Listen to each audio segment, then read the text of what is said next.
Little boy saw that his father hadn't finished his yogurt. He reached out to take it, but his dad quickly snatched it away and sternly warned, "Don't ever touch anything I've eaten again." What the boy didn't know was his father was trying to protect him. John was an ordinary window cleaner. Not long ago, he was diagnosed with a terminal illness. He had less than 3 months to live, but his son was only 3 years old. John couldn't bring himself to tell him. He could only pretend everything was normal, continuing to take care of his son, washing and combing his hair, reading books, teaching him to recognize words. Every night, he waited until his son fell asleep before secretly taking his medication. He knew time was running out. His top priority now was to find an adoptive family for his boy. They visited a wealthy family. The couple was cheerful, and their conditions were excellent. John was quite satisfied. If his son could live here, he'd surely grow up healthy and happy. But something the man said made John change his mind. Of course we can afford the best education for our son.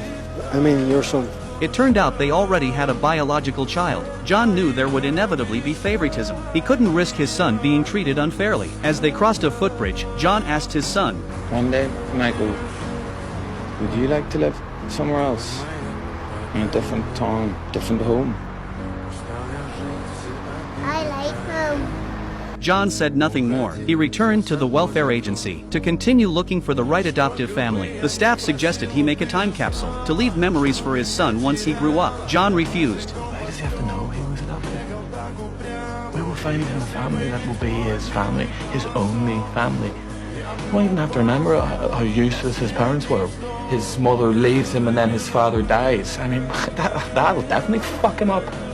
He cried as he spoke, but when he got home, he acted like nothing had happened. He took his son to the park, bought him ice cream, and spent as much time with him as possible. But every time he saw other fathers watching their children grow up, John's heart ached. How was he supposed to tell his son that he was going to die? Suddenly, his son found a dead beetle under a tree. He innocently asked, "Why isn't it moving?" John gently explained, "Everything in this world grows old and dies. Their soul leaves the body, and the body slowly decays until it disappears." But the boy didn't really understand. The next day, John went to work at another rich man's house. Because of the cancer, a splitting headache hit him suddenly, but the man assumed John was slacking off, refused to pay him, and even mocked him as a loser. Enraged, John returned with a carton of eggs and smashed them all over the man's sparkling windows. Even his Lamborghini didn't escape the wrath. John's condition worsened. His little boy climbed onto a sink taller than himself, poured a glass of water, and gently comforted his father with his small hands. A few days later, they visited a second adoptive family. This couple had already adopted 6 children, and even had a dog. John knew his son loved dogs. The woman assured him they treated all the children equally, and this would be the last child they'd adopt. John was very satisfied, but the boy seemed nervous around kids his age, even hiding his favorite toy. After some thought, John decided to pass on this family. With 2 families rejected, time was running out. He hoped to talk to his ex-wife, but the agency told him parents who once abandoned a child are very likely to do it again. That day was John's 34th birthday, and it would be his last. His son placed 34 candles on the cake,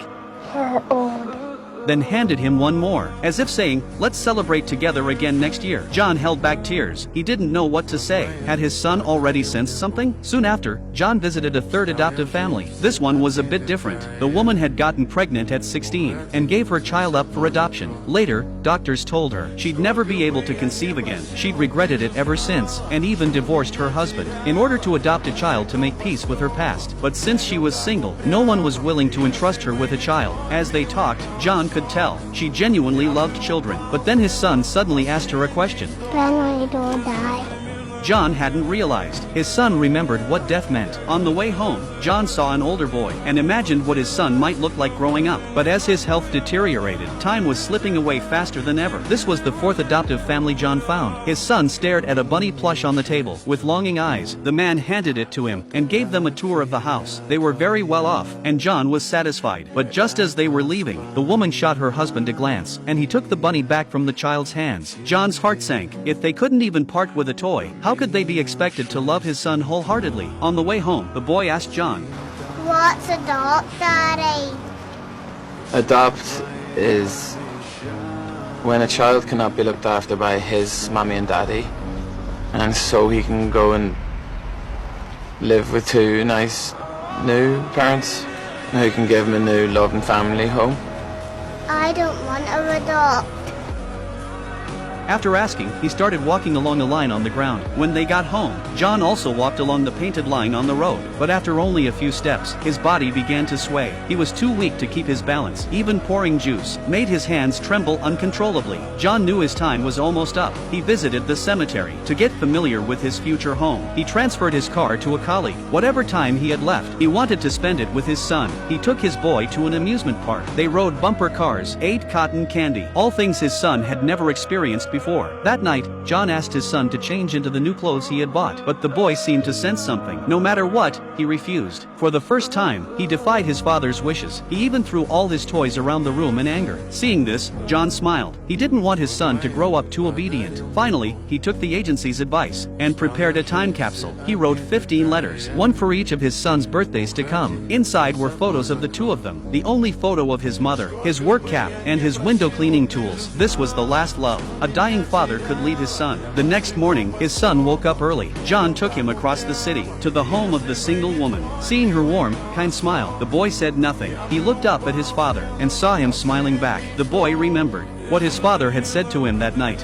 One day soon, your daddy will leave his body, but will always be around you, in the air. Like the balloon in the sky. Yes. You won't see me, but you can talk to me, and I'll listen. And you won't hear me like you hear me now. You'll hear me inside you. I will always be with you, in the air around you, and in the sunshine that warms you. And the rain. Aye, and the rain that gets you wet. And the grape. Yes, I'll be there too. not in the grape, but in the taste of it.